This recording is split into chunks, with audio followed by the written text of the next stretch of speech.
আসসালামু আলাইকুম। আশা করি সকলেই ভালো আছেন।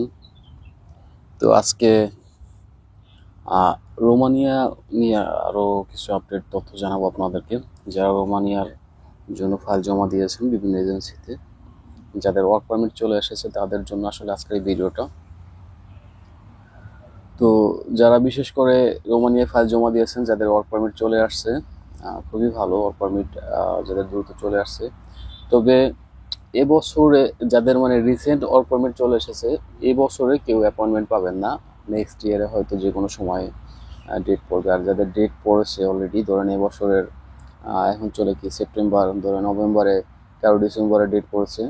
তো কোম্পানি যদি বেটার হয়, অনেকেই বিভিন্ন কোম্পানি থেকে ওয়ার্ক পারমিট নিয়ে এসেছেন।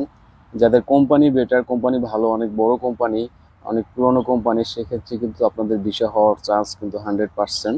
তো ইউরোপের ভিসার বিষয়গুলো এমন, এখানে 100% কোনো গ্যারান্টি দেওয়া যায় না। তারপরও অনেক সময় আহ, রোমানিয়া কিন্তু বাংলাদেশে মানে অনেক বাংলাদেশে নিচ্ছে, সেক্ষেত্রে কিন্তু রোমানিয়ার রেশিও ভালো। আবার অনেকে আমি আবার দেখি বিভিন্ন আহ, টিকটকে, তো কেউ ফ্রান্সেরও ভিসা করে দিচ্ছে, তারপর কেউ আপনার অস্ট্রেলিয়ার ভিসা করে দিচ্ছে, ইউকের ওয়ার্ক পারমিট ভিসা করে দিচ্ছে। তো আসলে মানুষ সব সময় একটা জিনিস ভাববেন, আমরা এজ এ বাঙালি হিসাবে, বাঙালিদের কিন্তু, সাপোজ যারা কাতারে আছেন, কাতারিরা বাঙালিদের কিরকম চোখে দেখে সবাই ভালো করেই জানেন।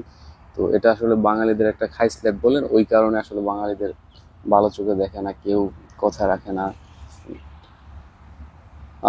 ধরেন বাঙালি একজন মুদিরের আন্ডারে কাজ করলে অনেক সময় মুদিরে টাকা দেয় না, টাকা বাইরে খেয়ে চলে যায়।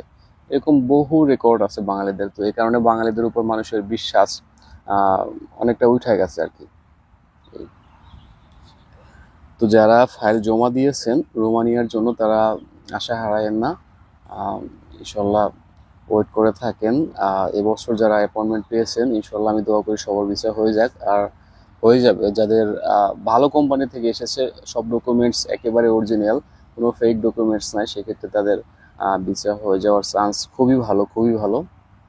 তো এখন বর্তমানে যারা রোমানিয়ার জন্য ফাইল জমা দিবেন বিভিন্ন এজেন্সিতে, বা দেওয়ার জন্য চেষ্টা করতেছেন বা খুঁজতেছেন ভালো কোনো এজেন্সি, সেক্ষেত্রে অবশ্যই বুঝে শুনে দিবেন। কারণ রোমানিয়া কিন্তু যদি বন্ধ না করে বাংলাদেশিদের জন্য, সেক্ষেত্রে কিন্তু আপনার প্রায় 1 বছরের মতো টাইম লাগবে। 1 বছর আপনার যদি কেউ বলে যে 6 মাসে ভিসা করে দিবে, তো এটা সম্পূর্ণ বুঝে নেবেন যে সে মিথ্যা বলতেছে আপনার সাথে একটা স্ক্যাম করবে। তো এটা আপনার রোমানিয়ার এখন যদি অ্যাপ্লিকেশন করেন, হয়তো ওয়ার্ক পারমিট 6 মাসের মধ্যে চলে আসবে, কিন্তু অ্যাপয়েন্টমেন্ট আগামী আপনার উইদিন 8-9 মাসের মধ্যে পাবেন না। টোটাল আপনি 1 মাস হাতে নিয়ে রোমানিয়ার জন্য কেউ যদি ফাইল জমা দিতে চান, সেক্ষেত্রে জমা দিতে পারেন একটা ভালো এজেন্সি দেখে আর কি। তো আপনারা সবসময় ফাইল জমা দেওয়ার আগে এজেন্সি সম্পর্কে জানবেন, ওর ব্যাকগ্রাউন্ড সম্পর্কে জানবেন, কতদিন যাবত কাজ করতেছে, কাজের রেশিও কেমন, এবং ওদের একটা মানুষের সাথে কথাবার্তা বললে কিন্তু অনেকটা বোঝা যায় আসলে কোন ধরনের এজেন্সি, কোন টাইপের।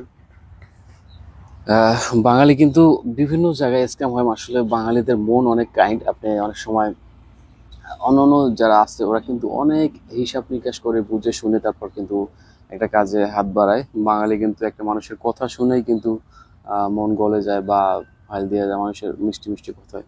আমি এমনও ভিডিও দেখেছি যে আপনি, এমনও এজেন্সি দেখেছি আপনি অফিসে যাবেন, যাওয়ার সাথে সাথে আপনাকে ইউরো পাঠাই দিবে। ধরুন আপনি অফিসে আসছেন, ভাই আপনার ইউরোপের ভিসা হয়ে যাবে 100%। ভাই 100% বলতে ইউরোপের কোনো ভিসা নাই।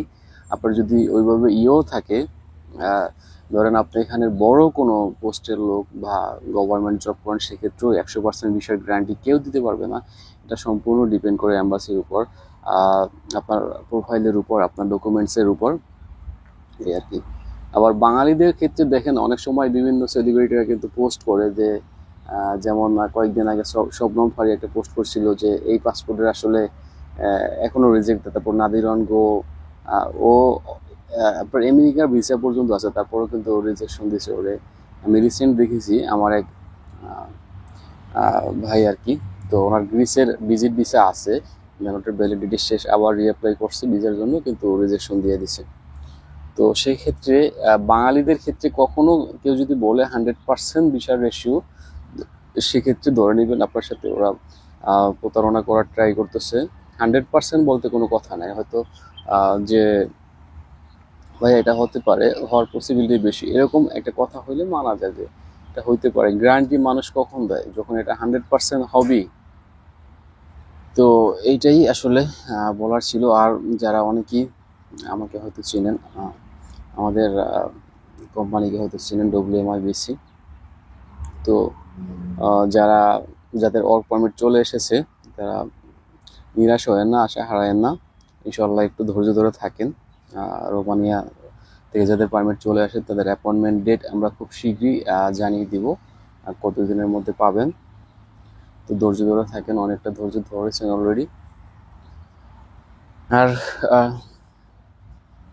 অনেকে আবার দেখতেছি যে আপনার ওই যে কিছু কিছু দেশের আপনার এটা ChatGPT ইউজ করলেই বুঝতে পারবেন, যারা হয়তো মোবাইল ব্যবহার করতে পারেন ভালোভাবে, মোবাইল সম্পর্কে ঘাটাঘাটি করতে পারেন, ইন্টারনেট সম্পর্কে জানেন, তারা ChatGPT দেখবেন যে বর্তমানে বাংলাদেশি পাসপোর্টধারীদের জন্য কোন দেশের ভিসা রেশিও ভালো।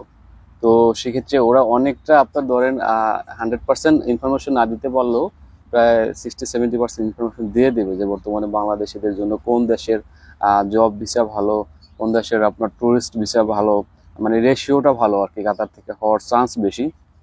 এই আবার এই কাতার থেকে ভিসা হওয়ার বর্তমানে যে কম হইতেছে কেন, এটার একটা রিজন হলো এই 5ই আগস্টের পরে গত বছর মানে এত পরিমাণ লোক ঢুকছে বাংলাদেশি, যেটা বলার বাইরে। আপনার প্রতিটা লোক, বেশিরভাগই লোক হয়তো রাজনীতি করতো, তো সবাই ট্রাই করতেছে সবাই। তো ধরেন অ্যাজ এক্সাম্পল একজন মানুষ, একজন ডাক্তার, উনি ধরেন প্রতিদিন 20 জন করে রুগী দেখে, সেক্ষেত্রে যদি রুগী হয় 500 জন, তো দেখেন তাইলে 500 জনের যে 500 নম্বর আছে তার সিরিয়ালটা কতদিন লাগবে পাইতে।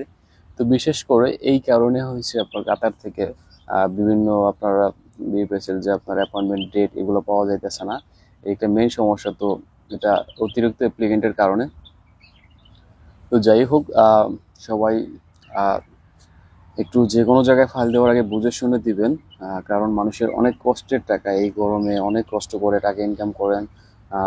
কাতারে অনেক এজেন্সি আছে, অনেক অনেক, যেটা বলার বাইরে। আপনার অথরাইজড ছাড়াও অনেক এজেন্সি আছে। তো যাদেরকে ফাইল দেন বুঝে শুনে দিবেন। সবসময় নিজের সিদ্ধান্তকে বড় সিদ্ধান্ত মনে করে দিবেন, কারোর উপর বিশ্বাস না করে।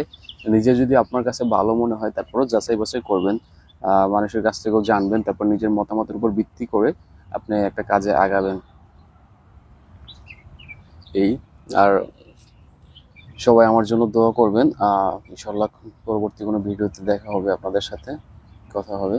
দোয়া করেন আমার জন্য, ভালো থাকবেন। আসসালামু আলাইকুম।